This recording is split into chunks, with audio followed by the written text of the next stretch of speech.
8h, 9h sur Radio Courtoisie, suivez la ligne droite. De cette indépendance, c'est Nicolas Vidal. Bonjour Nicolas Vidal. Bonjour Clémence. Vous êtes fondateur de Putsch Média et puis notre partenaire également, notre chroniqueur sur Radio Courtoisie. Ici, Nicolas Vidal, vous avez vendredi dernier appris par Twitter qu'on vous suspendait vos comptes privés et comptes de Putsch, ce qui cumulait à eux deux près de 25 000 abonnés tout de même. Et comment vous expliquez cette suspension ? Déjà, j'ai pas sauté de joie concrètement, mais j'ai pas été tellement surpris par cette... Enfin, surpris, non, parce que surpris dans le sens où je pensais que ça serait la chaîne YouTube de Putsch Live, Clémence, qui serait pour le coup peut-être attaquée au vu de la liberté d'expression, comme dans votre émission qui s'y trame. Mais c'est vrai que vendredi soir, on m'a supprimé mon compte Nicolas Putsch sur Twitter et le compte de Putsch Média. Je rappelle aux gens de Twitter, chers amis de Twitter, que Putsch Média est un média qui a un numéro CPPAP, qui a un numéro affilié par le ministère de la Culture. Donc, nous sommes un vrai média. Ce média a une carte de presse. Donc, aujourd'hui, Twitter vient de saccager un média reconnu par le ministère de la Culture avec une carte de presse, un numéro de presse, c'est le CPPAP. Donc, je m'étonne énormément de cette suppression. Mais vous savez, quand on veut privatiser la liberté d'expression, on la verrouille de fait. Donc, aujourd'hui, Putsch a été, vous l'avez dit, Putsch, les comptes ont été supprimés. Et en plus, ce qui est terrible, c'est cette notion d'arbitraire qui est terrible. C'est-à-dire qu'il n'y a pas de recours. Vous n'avez pas de recours. On vous envoie sur un petit formulaire pour finalement trouver les bonnes grâces de quelques hommes d'ombre numériques derrière des écrans qui pourraient à un moment donné essayer de vous réhabiliter, voyez-vous. Donc ça, c'est pas possible. Et au-delà de ma petite personne, au-delà de Putsch Média, concrètement, on se retrouve aujourd'hui dans une liberté d'expression, je le disais, qui est verrouillée. Et finalement, si on ne fait pas le perroquet, si on est une voix et qu'on dit autre chose ou qu'on essaie de voir les choses autrement, comme vous le faites vous sur ligne droite, eh ben finalement on est suspendu, on nous fait fermer un compte Twitter. Alors c'est important bien entendu, mais il faut savoir aussi aujourd'hui en tant que média alternatif, vous savez, moi ça fait 15 ans que je suis journaliste indépendant, il faut aussi savoir trouver d'autres voies, il faut toujours anticiper. Enfin, on est chez les fous, on est chez les malades. Dans ce pays, il faut anticiper la fermeture de comptes, et trouver de nouveaux canaux de diffusion pour continuer à informer les gens.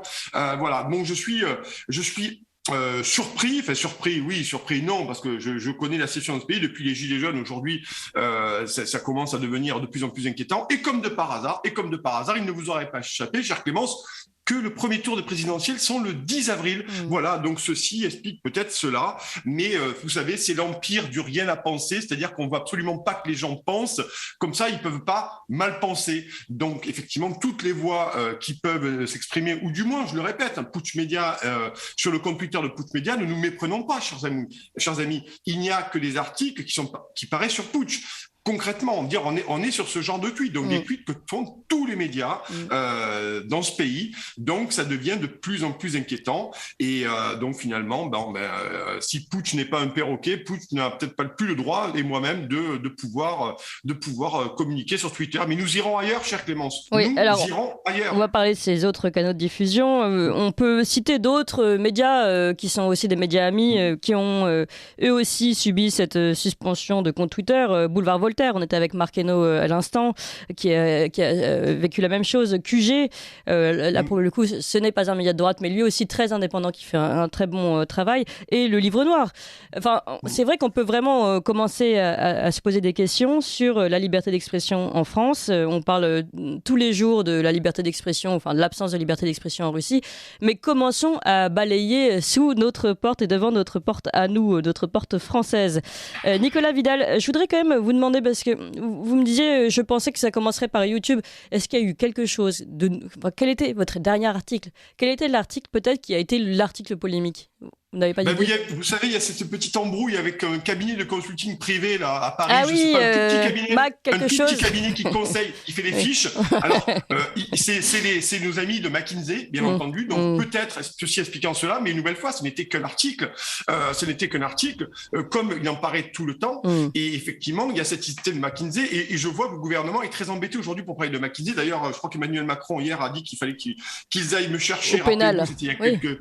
Et là maintenant qu'ils aillent au pénal finalement. Donc vous voyez. Oui, ce qui veut dire que j'aurai quelques mois de tranquillité. Ça veut dire ça, aller au pénal. Ouais. Mais effectivement, je voulais revenir là-dessus. Vous avez raison. Quelles que soient nos tendances politiques, chère Clémence, que ça soit QG de Haute-Lancelin ou nos amis de Boulevard Voltaire ou de Livre Noir ou une nouvelle fois des journaux qui sont plus à gauche, mais c'est absolument un scandale. C'est absolument un scandale vraiment par rapport à la liberté d'expression, par rapport à des courants de pensée. Et je trouve ça, d'ailleurs, j'ai reçu beaucoup. Je tenais à remercier les gens qui m'ont envoyé beaucoup de messages sur Twitter que j'ai pu voir de loin puisque j'y suis plus. Mais voilà, beaucoup de messages de gens qui ont des médias qui font pas la même ligne éditoriale que nous et qui nous ont soutenus, parce que je crois qu'aujourd'hui, vous savez, je vous l'avais dit sur RT France, quand RT France a été suspendu, parce que supprimé, c'est pas suspendu, c'est supprimé, la réalité du mot, hein, c'est ça la sémantique. Avec Sputnik, j'avais posé la question, je l'avais dit, à qui le tour ? Et je suis très inquiet. Si Emmanuel Macron repasse le 10 avril, je peux vous assurer que il y aura des médias qui vont valdinguer, des médias indépendants qui valdingueront. Vous verrez, je vous le dis. Donc surtout le 10 avril, votez qui vous voulez, mais allez voter. Allez voter, au moins allez voter. Et continuez de soutenir les médias indépendants. Et soutenez-nous. Nicolas Vidal de Putsch Média, vous avez dit que vous aviez d'autres canaux de diffusion. Vous passez du coup sur Getter, ça c'est sûr. Bien sûr, je passe sur Getter, vous avez entièrement raison. D'ailleurs, dans Putsch, on a fait le grand interview de Jason Miller la semaine dernière, et il a expliqué que des médias américains un peu indépendants avaient été supprimés des plateformes de grand chemin, hein, pour pas dire le mot en anglais, chers auditeurs de Radio Courtoisie, certes progressistes de la bamboche matinale. Et donc, on va aller sur Getter, on va continuer à aller sur... On est sur il y a Facebook, Odyssée et la page de YouTube. Oui. Il faut continuer d'aller fréquenter ces nouvelles plateformes qui, elles, ne font pas de censure. Merci beaucoup, Nicolas Vidal. Et puis de toute façon, on vous retrouve nous jeudi sur Radio Courtoisie Ligne Droite. Merci encore Nicolas Vidal. Merci. 7h, 9h sur Radio Courtoisie, suivez la ligne droite.